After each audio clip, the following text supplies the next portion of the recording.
is, I guess it's the reentry. So I can use the same background to cover this story that all of the reentries that happened with astronauts for the United States all landed in the ocean, probably the Pacific Ocean, or maybe the Atlantic. I can't remember. I was too young to pay attention to geography at that point. But they'd come down on 3 balloons and land and float in the water.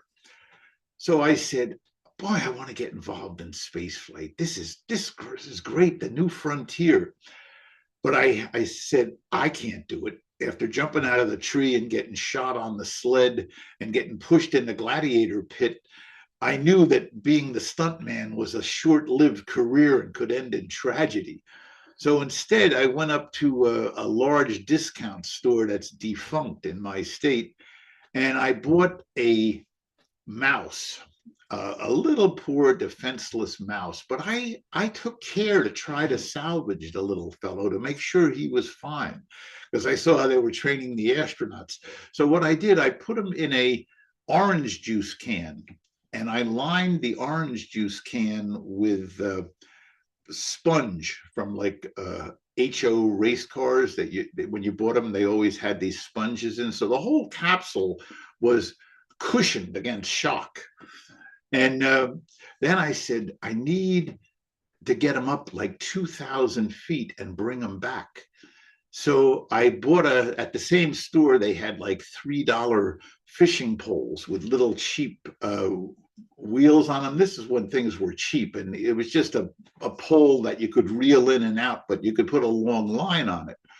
So I set my little fellow up one day, and I'm standing, in this open field near my father's place of business, and I start letting them up with helium balloons. There was like 4 or 5 helium balloons that were good enough to carry the can and the mouse up.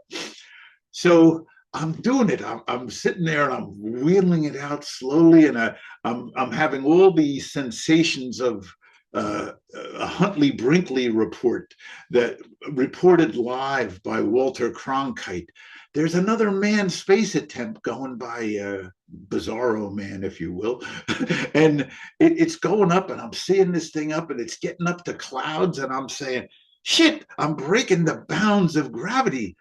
And then I guess it was tragedy that struck, because the line must have just snapped. It got too long, and the poor little fellow just drifted away, way, way, way up. The little mouse, maybe his little lungs didn't need that much oxygen, and maybe the balloons burst and he came down to Earth.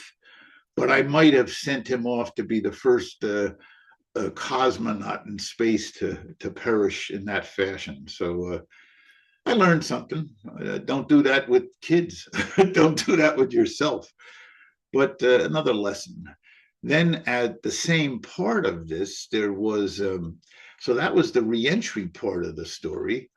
And I'll pause while I collect my wits.